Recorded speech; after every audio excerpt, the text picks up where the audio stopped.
You know, I haven't been out at the studio gardens very long this morning and I already got 2 or 3 mosquito bites. Now obviously I could have prevented that if I would have put on an insect repellent to start with. You know, mosquitoes are really a big problem this time of year because of all of our heavy rains that we get.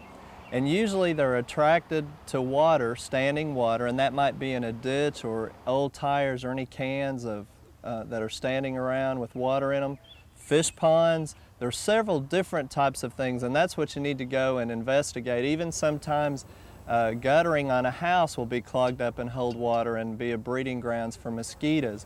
And there's over 1,500 species of mosquitoes in the world. And so there's a lot of them that can really be severe and cause a lot of problems and disease. But it depends on the individual on what kind of reaction they might have. But once you've identified the source, again, of a standing water, where they might be breeding, there's several things that you can do. Obviously, you can omit those sources by pouring the water out in a bird bath, changing it every so often to help keep the larvae from hatching into the mature, or maybe getting some fish in your fish pond or lily pond that will eat some of the larvae. But the nice product that's out this time is called Mosquito Dunks, and it's a new product. And we've talked to you on the show before about BT or Bacillus thuringiensis. This is the same product, just a different variety.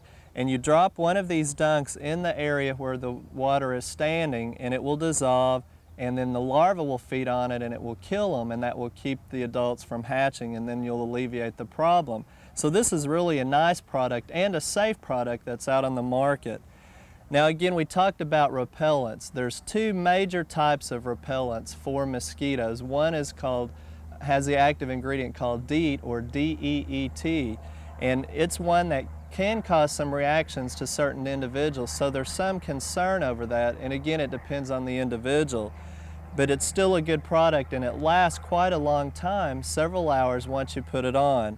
Now these 2 products contain citronella, and they are considered a natural product because they come from a citrosa geranium, which is an orange type or a cultivar of geranium.